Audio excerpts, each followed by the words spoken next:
In this video, we're going to look at just a couple setup details from the file that I was working on earlier. One is we're going to try to do some things to clear up the little caustics that are appearing there, also referred to sometimes as fireflies. And I also noticed in this one that I have this kind of cutaway section here that's kind of open up and looking through what the ground is. If I rotate this around, I can see in here it's solid.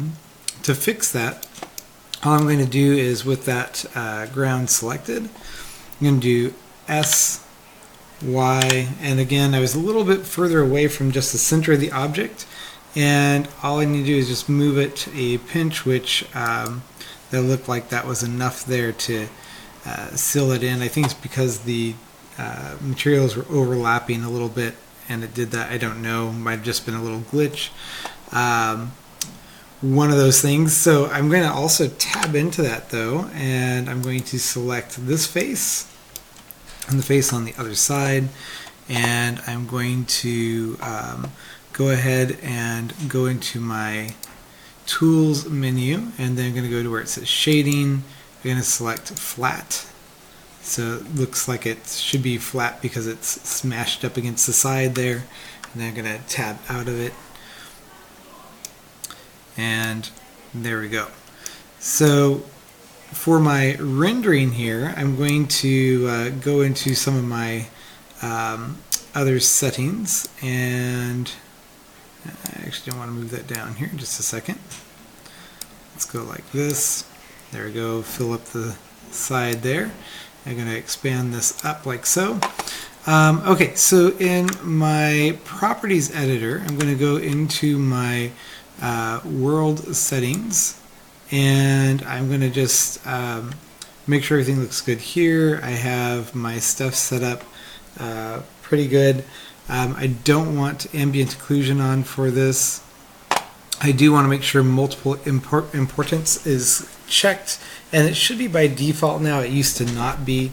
I'm going to go over to the render settings, and I'm going to go down until I find where I have light paths, and in here I'm going to go ahead and leave these on since I do need caustics for it to go through. But if I turn those off, I do get a much clearer scene with fewer caustics in it, but well, actually technically no caustics in it, and it looks pretty clear, except for I lost all my light coming through the material.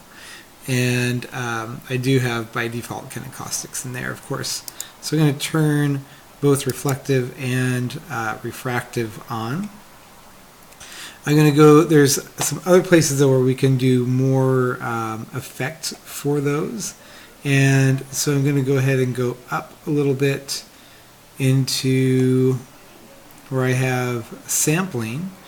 And here I can do clamp direct, clamp indirect. I'm going to take the indirect, and when it's set to 0, it means it's not restricted. So if I move that up, that might be I need to do like even a higher number there, because that's still not letting enough light through. So if I move this up, and let's say I move it up about there, and let it render for just a moment. When I do that, it gives me a much clearer thing with, I don't have the caustics going all over, and you can play with this number as you want to see what gives you the bright balance for your scene. And the clamp direct, I think that's one I want to leave alone. If I start to move that up, you can see where I just lost like a ton of stuff. If I move it up more, I lose less, but I do want to have some of those caustics in there because they're important for getting a nice view of the render. I did set this up as 1000 for my render settings, previews at 200. You can see that's on 32 now of 200, and it's going through, and this is actually clearer than it was before. So just some settings that you can go and check as you're working with your setup. In the next video, we'll start to play around with texturing, but I suggest that you work on first getting the lighting the way that you want, I might want for my fish to have more dramatic shadows on it, so I might want to think about how I'm going to do that, and how I'm going to get the rest of my scene to look the way that I want.